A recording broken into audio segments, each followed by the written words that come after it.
ఒక వారం రోజుల నుంచి ఇదే పిక్కు సోషల్ మీడియాలో రేవంత్ రెడ్డి చంద్రబాబు నాయుడు గారు సత్యసాయి జయంత్యోత్సవాల్లో కలుసుకొని నవ్వితే అటు మన జగన్మోహన్ రెడ్డి ఇంటిలో ఇటు కేటీఆర్ ఇంటిలో టీవీలు పగలదింకొని మనం కూడా ఏమైనా కలవాలి అనే ఒక నిర్ణయానికి వచ్చి ఈ తోడు దొంగలు ఇద్దరు కర్ణాటకలో కలుసుకున్నారండి. కర్ణాటకలో ఇద్దరు కలుసుకొని పిక్కులు పెట్టారు.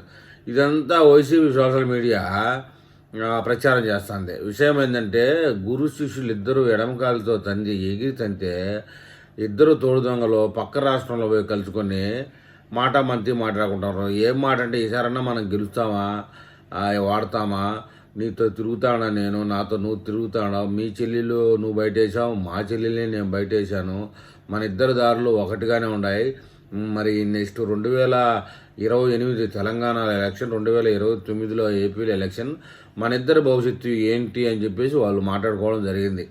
ఇదే విషయాన్ని సోషల్ మీడియాలో వేరొక రకంగా జగన్మోహన్ రెడ్డితో కేటీఆర్ కలిస్తే 2 రాష్ట్రాల్లో తిరుగు ఉండదని వైసీపీ వాళ్ళు విచ్చలవిడిగా ప్రచారం చేసుకుంటూ ఉన్నారు. ముఖ్యంగా అయితే మన యాంకర్ శ్యామల, శ్యామల అంటే బెట్టింగ్ రాని శ్యామల అంటారు, డాలర్ శ్యామల అంటారు, రకరకాలుగా అంటారు. ఆమెని ఈ పిక్కు పెట్టుకొని ఆమె ఈ విధంగా చేస్తుంది.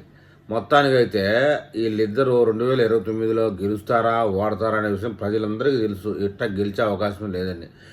పైన ఉన్నటువంటి రేవంత్ రెడ్డి చంద్రబాబు నాయుడు వాళ్ళిద్దరు కాంబినేషన్లో ఇంకొక 10-20 ఏళ్ళు తెలుగు రాష్ట్రాలు అభివృద్ధి పదంలో పోతాయనే విషయం కూడా అందరికీ తెలుసు. మరి ఈ వీడియో మీద తెలుగు వాళ్ళు ఏమని కామెంట్ చేస్తారో చూద్దాం.